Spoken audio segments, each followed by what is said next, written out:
자, 여자는 교육자라는 주제를 갖고 강의를 시작하도록 하겠습니다.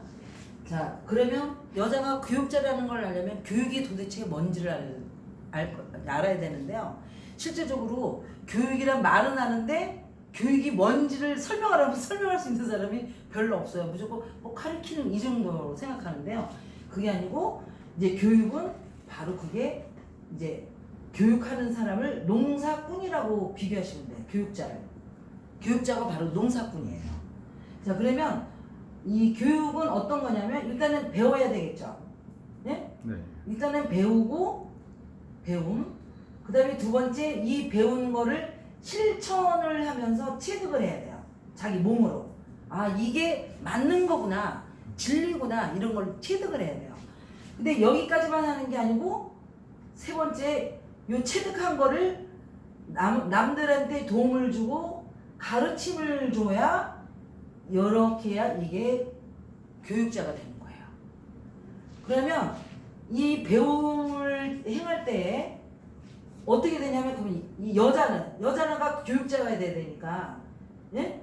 여자가 교육자가 되려면 그러면 도대체 이걸 하기 전에 그러면 여자가 왜 교육자라는 거를 이제 설명을 드리겠어요. 자, 여자는요 일단은 결혼을 하게 되면 이제 여자로서 결혼을 하게 되면 이제 남편하고 이제 나이가 거의 비슷한 사람, 이게 너무 늙은 사람 말고 다 돼 있는 사람이 아니고, 왜 남편도 왜 학교 나온 지 얼마 안 됐으니까 새댁일 거 아니에요. 그러면 사실은 이게 사회적으로 보면 어린 신랑이에요. 뭘 모르는 신랑인 거예요. 이제 이 남편이 어린 신랑이에요. 신랑인데 뭐 어린 신랑에서 뭐 애기 신랑이라는 게 아니고 이제 사회적으로 어린 신랑이라고 이게 생각하시면 돼요. 그러면 내가 결혼을 했는데 여러분들이 왜 저 음양오행 아시죠? 그러면 보면은 남편하고 아내는 상속관계라고 이제 돼 있어요. 네? 어떤 거냐면 남편이 아내를 상속하는 거예요. 근데 이 관계가 바로 이 남편에 있는 자리가 바로 이제 어린 자식이 놓여 있는 자리예요. 네? 또 아내가 놓여 있는 자리가 아버지가 돼 있는 자리예요. 그래서 상급을 부자 관계라 그래요. 네? 그러면 이 관계는 뭐냐? 어린 자식한테 아버지가 헌신하고 순종하면서 이제 그 어린 자식을 키워내는 거예요. 떠받들면서. 그래서 여기는 헌신하고 순종하고 이제 나중에 이제 커지면 이 어린 자식이 아버지를 어떻게 해요? 책임지는 거예요. 책임지는 거. 어머니를 책임지는 게 아니고 그게 이제 부자 관계거든요. 상급 관계고 그게 바로 남편하고 아내 관계예요. 이 이치를 알다면 이건 제 이치도 아니에요. 옛날에 있는 음양오행이 상생의 이치예요. 이걸 안다면 아내는 어떻게 하겠어요? 같은 비슷한 학교 나와서 금방 비슷한 사람끼리 결혼하면 그 남편은 어떻게 해야 되나요? 어린 자식 키우듯이, 이해됐죠? 세상의 어른이 되게, 세상의 주역이 되게, 이제 어린 신랑을 세상의 어른 신랑이 되게끔 헌신하고 순종해주는 게 아내의 도리예요. 그게 도리도 도리지만 이제 법칙이라고 이제 표현하는 게 거부받는 게 아닐 거예요. 아, 도리면 꼭 내가 뭐 이렇게 해야 되죠. 그게 법칙이에요. 자기가 그 법칙대로 안 하면 뭐예요? 결과는 없어요. 결과 있을 수가 없어요. 자, 그래서 이 아내가 남편을 키워야 되는 거예요. 헌신하고. 그래서 어린 자식한테, 어린 신랑한테 하는 신부성을 가져야 된다는 게 성경책에도 나와요. 그걸 꼭 예수님만이라고 생각하지 말고 자기 신랑이라고 생각하세요. 네? 왜? 하고, 자, 그러면 그 다음에는 이런 어린 그 신랑을 갖다가 자기가 헌신하고 순정하고 세상의 주역으로 키우고 세상 밭에서 키우면서 그 남편의 씨를 받아서 어린 신랑의 씨를 받아가지고 자식을 낳는 거예요. 네? 그래서 이 자식하고 아내 관계는 어떤 관계냐면 상생 관계로 모자 관계라 그래. 모자. 네? 모자 관계니까 이 어머니가 이때는 아내가 아니고 이제 어머니가 되죠. 네? 어머니가 자식을 상생해주고, 그러니까 상생이라는 건 뭐냐면 도와주고 뭐예요? 가르침을 주는 거예요. 이제 이런 사람 이제 자식 농사를 이제 하는 거예요. 그러면 여자가 바로 이런 교육을 해야 돼. 신랑한테도 교육을 해야 돼. 세상의 주역이 돼야 된다. 뭐 이런 식으로 교육을 해야 되고, 그런 교육자의 아내를 얻은 자는 세상에 나가서 아니 안 될 수가 없어요. 왜냐면 안 되면 그 여자한테 쫓겨날 것 같아요. 그래서 그 남자는 그 여자한테 잘 보이기 전에도 쫓겨나지 않게라도 열심히 주역이 되기 위해서 노력을 한다는 거예요. 막 자극을 받고. 그래서 여자는 남편을 알고 보면 남편을 어떤 식으로 헌신하고 순종하면서 교육을 시키고, 그 다음에 자기 자식은 도와주면서 가르치면서 이제 가름을 해주는 거죠. 가름을 해주면서, 그러니까 시키면 안 돼요. 여기서 굉장히 중요한 게 가름인데요. 이 가름이 가르치다라는 치는 이제 우리가 양치기 뭐 이런 거거든요. 그래서 육성하는 거고, 이 가름은 가름을 해주는 거예요.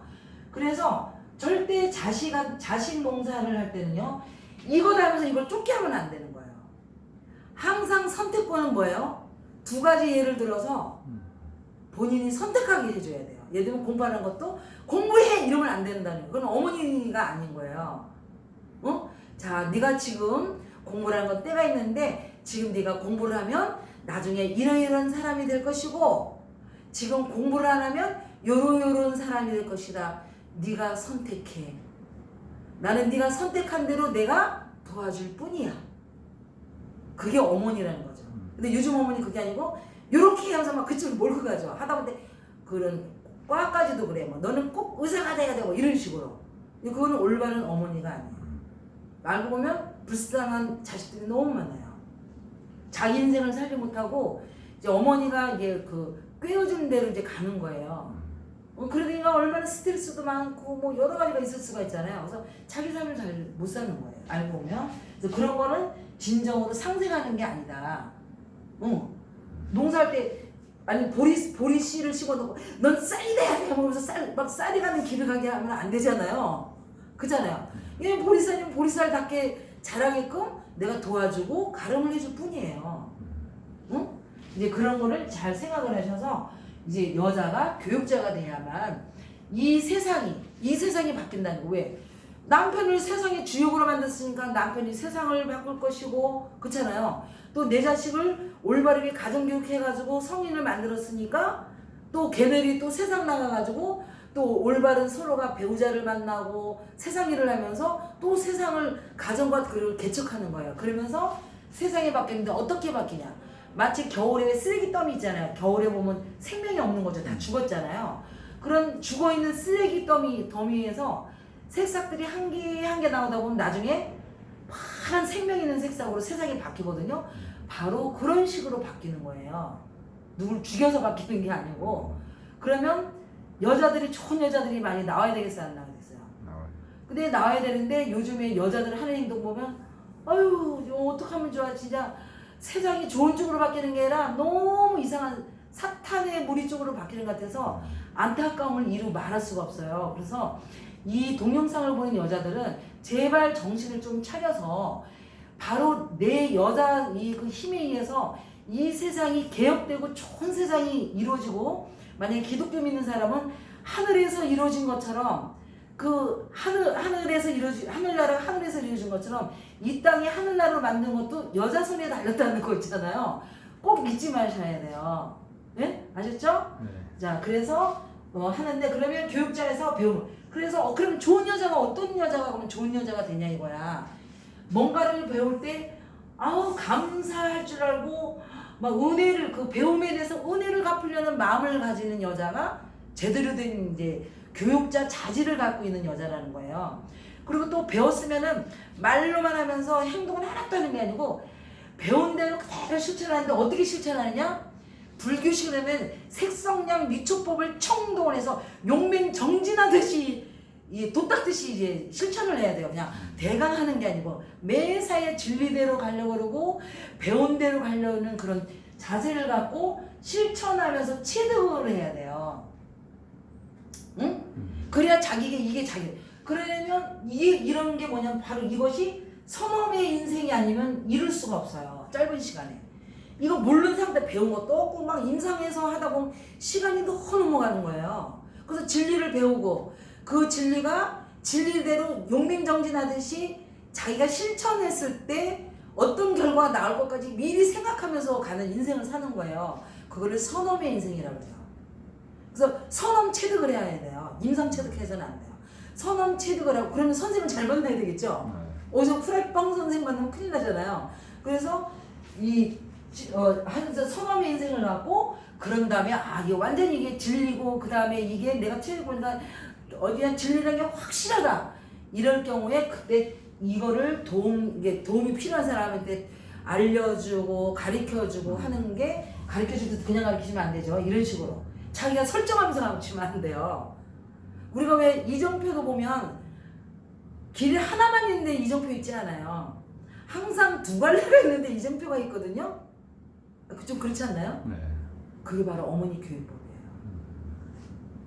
네가 이쪽으로 엄마가 지시한 대로 이쪽으로도 네가 선택하는 거지 내가 지시하는 게 아니라는 거죠. 내가 얘기만 해줄 뿐이 선택은 너한테 있다.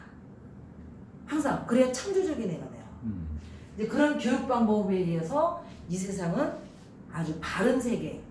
만약에 불교로 치면 용화 세계. 너도 부처 나도 부처가 돼서 용화 세계가 이루어지고 또 우리나라식으로 치면 도의 세계라면 너도 홍익인간 나도 홍익인간 이화 세계가 열리고 기독교로 치면 하늘에 이루어진 하늘나라가 이 땅에 이루어지는 거예요. 그게 누구한테 달렸죠? 여자들 교육자 정신에 달렸습니다.